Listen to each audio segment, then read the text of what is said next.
മോനെ മനോജെ, നീ എങ്ങോട്ടാ?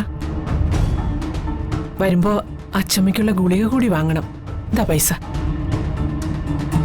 ഗുളികയുടെ പേരറിയാലോ അല്ലേ? അറിയാം. അല്ല, നീ എപ്പം വരും? എങ്ങോട്ടാ നീ പോന്നേ? പറഞ്ഞില്ലല്ലോ. അമ്മേ, ഞാൻ ഹരിതയെ കാണാൻ പോവാ. മോനെ, നീ അങ്ങോട്ട്? ഹരിത വിളിച്ചിരുന്നു അമ്മേ.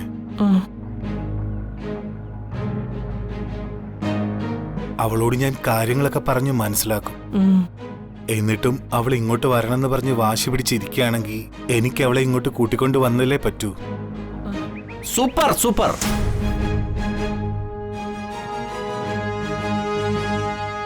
എടാ, ഇപ്പൊ തന്നെ ഇവിടെ 2 അടുപ്പും 4 പൊറുതിയ. അതിനിടയിലെ ഇനി ഒരുത്തിയും കൂടി ഇങ്ങോട്ട് വരാത്തതിന്റെ കുറവേ ഉള്ളൂ. പ്രകാശേ, വേണ്ട. മുൻപായിരുന്നെങ്കിലേ ഹരിതയ്ക്ക് ജോലി ഉണ്ടായിരുന്നു. ഇപ്പോ ജോലിക്കൊന്നും പോകുന്നില്ലെന്നാ ഞാൻ കേട്ടത്. ജോലിയും കൂലിയില്ലാത്ത ഒരുത്തി ഇനി ആകാശമിടിഞ്ഞ് വീണാലും ജോലിക്ക് പോകില്ല എന്ന് വാശി പിടിക്കുന്ന ഒരുത്തന്റെ കൂടെ ഇറങ്ങി വന്നാൽ പട്ടിണി കിടന്ന് ചാവേയുള്ളൂ. പ്രകാശേട്ടാ, ആവശ്യമില്ലാത്ത വർത്താനൊന്നും പറയണ്ട. പറയൂടാ, പറയും.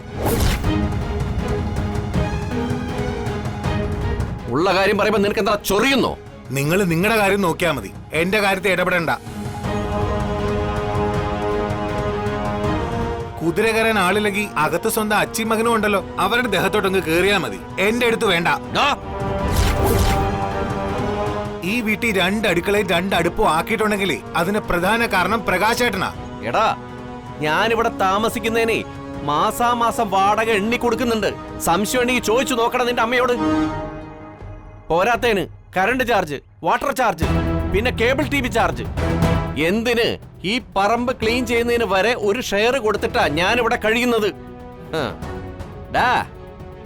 അല്ലാതെ ദേ നോക്കിയേ, നിന്നെ പോലെ അച്ഛനെ ഓസിട്ടല്ല.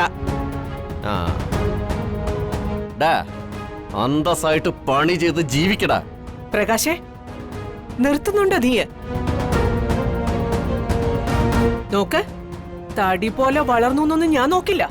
നിന്റെ കാരണക്കുട്ടി നോക്കിയൊന്ന് പുകയ്ക്കും ഞാൻ. അത് അമ്മ ഇവനോട് പറ. എടാ, അച്ഛയെ വിളിച്ചോണ്ട് വരുന്നതിന് മുമ്പേ നീ അന്നത്തിനുള്ള വക കണ്ടെത്താൻ നോക്ക്.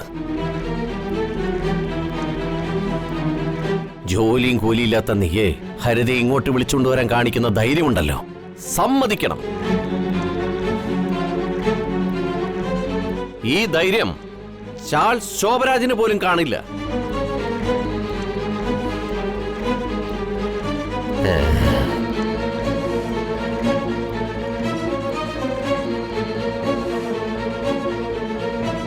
അമ്മേ, ഏതായാലും നല്ലൊരു കാര്യത്തിന് ഇറങ്ങാൻ നേരത്ത് പ്രകാശേട്ടന്റെ ഉപദേശം കൊള്ളാം. തൃപ്തിയായി.